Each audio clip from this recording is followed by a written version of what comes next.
गुरु की साजिन वाजी प्यारे साथ संगत जी, प्यार और सत्कार से कहना धन निरंकार जी।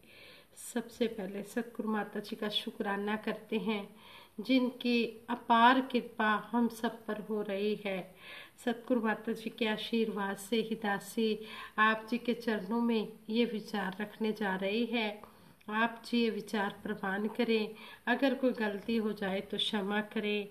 साथ संगत जी, एक छोटी सी स्टोरी है। कहते हैं एक खेत में एक विशाल पेड़ था, बहुत बड़ा पेड़ था, जिस पर दो पक्षी अपने बच्चों के साथ घोंसला बनाकर रहते थे। अब जब चोगा लेकर शाम को पक्षी लौटे तो उनके बच्चों ने कहा, पिताजी, आज किसान कह रहा था कि कल वह अपने मित्रों की सहायता से पेड़ की डाल को काट देगा। पक्षी ने हंसते हुए कहा, उसके दोस्त कभी उसकी मदद के लिए नहीं आएंगे, इसलिए हमें डरने की कोई ज़रूरत नहीं है। हम यहाँ पर पूरी तरह से सुरक्षित हैं। दूसरे दिन फिर शाम को पक्षी आए, चोगा लेकर आए तो फिर बच्चों ने कहा, पिताजी, आज किसान अपनी पत्नी से कह रहा था कल मैं अपने संबंधियों की सहायता से इस पेड़ की डाल को काट डालूंगा। चिड़िया ने कहा, पुत्रों, घबराओ मत, वह स्वयं आलसी है, उसके संबंधी भी उसकी मदद नहीं करेंगे। तीसरे दिन चिड़िया के बच्चों ने कहा कि पिताजी, कल उसने अपने लड़के को पेड़ काटने के लिए कहा है। चिड़िया ने कहा, तुम चिंता मत करो, कुछ भी नहीं होगा। चौथे दिन बच्चों ने फिर कहने लगे, पिताजी, कल वह स्वयं पेड़ काटने के लिए आएगा। तब चिड़िया ने कहा, अब हमें यहाँ से चलना चाहिए, क्योंकि अब वह किसी पर डिपेंड नहीं है, इसलिए उसका काम जल्दी ही संपन्न हो जाएगा। कहते हैं कि जो इंडिपेंडेंट होते हैं उनके काम जल्दी ही संपन्न हो जाते हैं। हमें कभी भी किसी के भरोसे पर नहीं रहना चाहिए। जो भी काम करना है हमने खुद ही करना है। जब हम खुद अपना काम करेंगे तो उसमें हमें सफलता भी मिलेगी। और कहते हैं कि जो अपने काम स्वयं करते हैं उनकी ये सतगुरु निरंकार भी सहायता करता है। इसी तरह ये जो सेवा सिमरन सत्संग है, इसको भी हमने खुद करना है। ये वाली जो कमाई है सेवा सिमरन सत्संग की, ये भी हमने खुद ही कमानी है। भक्ति की दौलत तो साधो हमने खुद कमानी है, यह हमारे ही काम आनी है, यह बांटी नहीं जानी है। इस तरह संपूर्ण हरदेव वाणी में भी सतगुरु बाबा हरदेव सिंह जी महाराज समझा रहे हैं कि ये भक्ति की दौलत भी जितनी हम इकट्ठी करेंगे हमारे ही काम आनी है, ये बांटी नहीं जानी है। जितना भी हम ये राम नाम रूपी धन इकट्ठा कर सकते हैं हम इसको इकट्ठा करें। जिस तरह कहते हैं खाना खाने से भूख हमारी मिटती है, पानी पीने से प्यास हमारी बुझती है, इसी तरह भक्ति करने से भक्ति का फल हमें ही मिलने वाला है और किसी सगे संबंधी मित्रों किसी को भी औलाद को भी किसी को भी मिलने वाला नहीं है।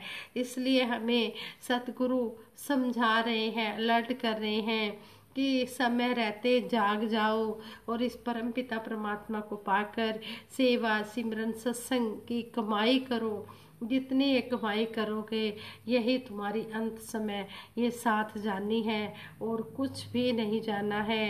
ये दुनिया के सब रिश्ते नाते सब झूठे हैं, सच्चा एक ये रिश्तेदार गुरु है। इसी ने ही हमारी संभाल अब भी करनी है और आगे भी यही करेगा। इसलिए हम गुरु के कहे अनुसार गुरु के वचनों पर चलते चले जाएं, अमल कमाएं। जिस तरह आप जी ने देखा ही है कि हनुमान जी कैसे भगवान राम जी के भगत बने। कहते हैं कि भगवान राम जी को हनुमान जी की कोई भी ऐसी बात नहीं थी जो टालनी पड़ी हो। वो उनकी हर बात को मानते। क्यों मानते?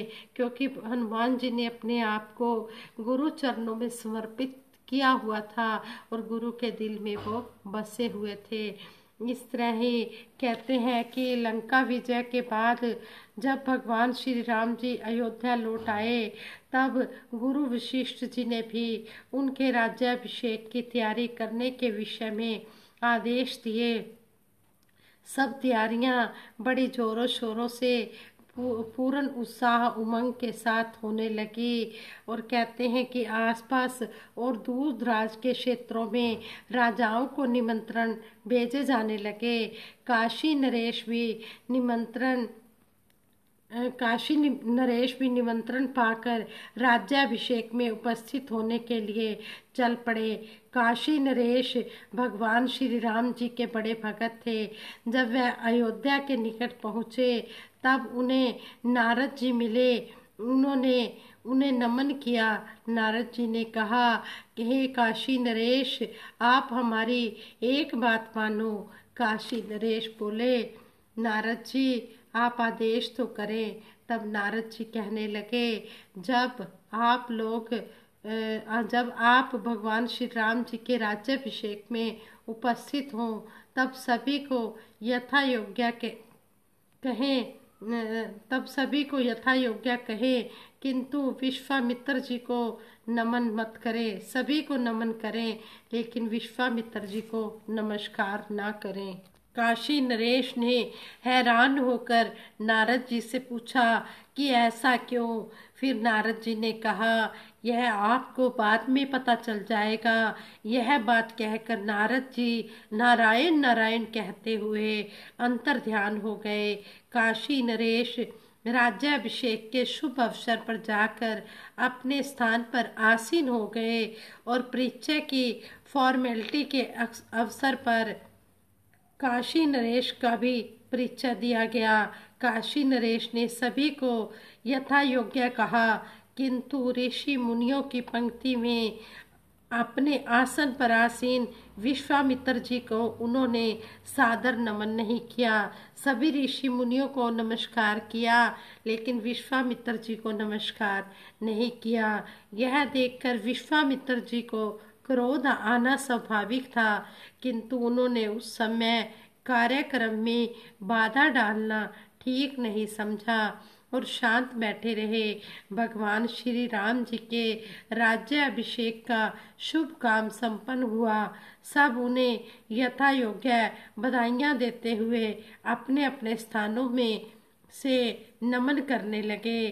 तब उचित अवसर पाकर विश्वामित्र जी ने भगवान श्री राम जी से अपने मन की यह बात बता दी। भगवान श्री राम जी ने इसे मर्यादा का उल्लंघन मानते हुए कहा, ऋषि, शाम होने से पहले मैं काशी नरेश को जाकर इसका दंड अवश्य दूंगा। आप निश्चिंत रहें, आप चिंता न करें। अब जब काशी नरेश को बीच रास्ते में यह बात पता चली, तो वह डर गए और सोचने लगे कि अब भगवान श्री राम जी के क्रोध से कैसे बचें। यह सोचते सोचते काशी नरेश के मन में माँ अंजनी का ध्यान आ गया। वह भागे भागे माता अंजनी के पास गए, सारी अपनी बात बताई और बोले, माँ, अब तो आप ही मेरी रक्षा कर सकती हो, कुछ कीजिए। माता अंजनी ने काशी नरेश को आश्वासन देकर निर्भय कर दिया। जैसे ही हनुमान जी माता अंजनी के पास आए, माता ने तुरंत ही अपने राम भगत वीर पुत्र से सारी घटना बता दी कि इसमें काशी नरेश का कोई दोष नहीं है, यह सब करा धरा नारद मुनि का है। अब दो मुनियों के बीच में काशी नरेश फंसे हुए हैं, उनकी रक्षा करो। मेरा यह आदेश है। मैं काशी नरेश को अभयदान भी दे चुकी हूँ। अब हनुमान जी अपनी माता जी की बात कैसे टालते। उनके दिमाग में एक युक्ति आई। उन्होंने काशी नरेश से कहा, आप निश्चिंत होकर पवित्र नदी में जाकर भगवान राम नाम का जाप करते रहिए, भगवान राम नाम का सिमरन करते रहिए। काशी नरेश ने ऐसा ही किया। उधर भगवान श्री राम जी क्रोध में भरे हुए काशी नरेश को खोजते खोजते उनके पास जा पहुँचे। उन्होंने काशी नरेश को नदी में राम नाम का जाप करते हुए देखा। उन्हें देखते ही क्रोध से भरे भगवान श्री राम जी ने तीर तीर को एक साइड करके भगवान श्री राम जी ने तीर पर धनुष पर तीर चढ़ाया और जैसे ही वो धनुष बाण चलाने लगे तभी हनुमान जी सामने आकर खड़े हो गए। भगवान श्री राम जी ने यह देखा तो बोले, हनुमान यह क्या है। तब हनुमान जी बोले, जो आपका नाम जप रहा है उस पर मैं कैसे तीर चलने देता। भगवान, मैं अपने प्रभु का नाम लेने वाले की रक्षा का प्रण ले चुका हूँ। कृपया आप इन्हें क्षमा करें, इसमें इनका कोई दोष नहीं है। इन सब का कारण तो नारद मुनि जी हैं। तब भगवान श्री राम जी ने यह सुना तो काशी नरेश को क्षमा कर दिया और हनुमान जी से बोले, वास्तव में हनुमान तुम बहुत ही बुद्धिमान हो। तब हनुमान जी बोले, प्रभु यह सब तो आपकी ही प्रभुताई है, आपका ही सब कुछ है, मेरा मुझ में कुछ नहीं। जो कुछ है सो तेरा, तेरा तुझको सौंपते क्या लागे है मेरा। हनुमान जी कहते हैं कि भगवान, मैं तो आपका हूँ, आपके आगे समर्पित हूँ, मैंने कुछ नहीं किया। जो कुछ भी करने कराने वाले आप हो। तभी तो कहते हैं भगवान राम से बड़ा राम का नाम। जो इस सिमरन को करता है, जो प्रभु के सिमरन को करता है, निरंकार के सिमरन को करता है, उसको किसी प्रकार का कोई दुख नजदीक नहीं आ सकता। भगवान से बड़ा भगवान का नाम होता है। इसलिए हम हर पल इसका सिमरन करते रहें और इसका नाम ध्याते रहें। तू करता है जगत का, तू सबका आधार। यही परम पिता परमात्मा ही सब कुछ करने कराने वाला है। जब भी हमसे कोई गलती भी हो जाती है, हम सिमरन करते हैं, तू ही निरंकार, मैं तेरी शरण हाँ, मैनू बख्श लो। ये हमें बख्श लेता है, ये बख्शनहारा है। सच्चे पातशाह आप जी के चरणों से यही आशीर्वाद मांगते हैं। हमसे जाने अनजाने में बहुत सी गलतियां होती हैं। उन गलतियों को हमारी क्षमा कर देना और हमें अपने चरणों से लगाए रखना। दातार सच्चे पातशाह, हम जाने अनजाने कोई अगर गलती हमारे से अनजाने में हो जाती है, उसको आप माफ़ कर देना। हम जानबूझकर कभी भी कोई गलतियां ना करें और हम हर किसी का आदर सत्कार करते चले जाएं। सारी दुनिया बस विच तेरे, तू भक्ता दे बस करतार। जिस तरह हनुमान जी ने भगवान श्री राम जी को, भगवान श्री राम जी के मन में बसे हुए हैं हनुमान जी, तो आप जी ने देखा भी है, इतने भगवान श्री राम जी के मंदिर नहीं हैं जितने हनुमान जी के मंदिर हैं। ये भगवान जो होता है अपने भगत की जय जयकार करवा देता है। जो इसके चरणों में आकर समर्पित हो जाता है, श्रद्धा और विश्वास रखता है, उसके बेड़े पार हो जाते हैं। फिर भगवान जो होता है ये भक्तों के वश में हो जाता है और इसे अपने भगत की हर एक बात माननी पड़ती है। तभी तो कहा है, सारी दुनिया वश भी तेरे, तू भगतां दे वश करतार। सारी दुनिया को इसने निरंकार ने वश में किया हुआ है, लेकिन ये खुद भक्तों के वश में है। जो भी इसके भगत किसी को भी आशीर्वाद दे देते हैं, वो इसे पूर्ण करना पड़ता है। ये बड़ा ही दयालु कृपालु है, इसलिए हम सतगुरु निरंकार को तो खुश करते ही हैं, हम इसकी बनाई हुई रचना को भी खुश रखें। इसके बनाए हुए भक्तों के साथ, सभी के साथ हम प्यार से रहें, आशीर्वाद लेते रहें। जो हमें सतगुरु ने आशीर्वाद देना है, वो पास बैठे हम किसी भी गुरसिख महात्मा से आशीर्वाद ले लें, वो पूर्ण हो जाता है। सतगुरु और संत में कोई भी भेद नहीं होता है, ये दोनों एक ही हो जाते हैं। इसलिए हम सतगुरु के वचनों पर चलते हुए अपने जीवन को संवारते चले जाएं। दासी सभी के लिए सतगुरु माता जी के चरणों में यही आशीर्वाद मांगेगी कि सच्चे पातशाह जिस तरह की आप जी शिक्षा दे रहे हैं, हम इस शिक्षा पर चलते हुए अपना जीवन संवारते चले जाएं। तू ही निरंकार, मैं तेरी शरण हाँ, मैनू बख्श लो। तू ही निरंकार, मैं तेरी शरण हाँ, मैनू बख्श लो। तू ही निरंकार, मैं तेरी शरण हाँ, मैनू बख्श लो। बोलिए सतगुरु माता सुदीक्षा सविंदर हरदेव जी महाराज की जय।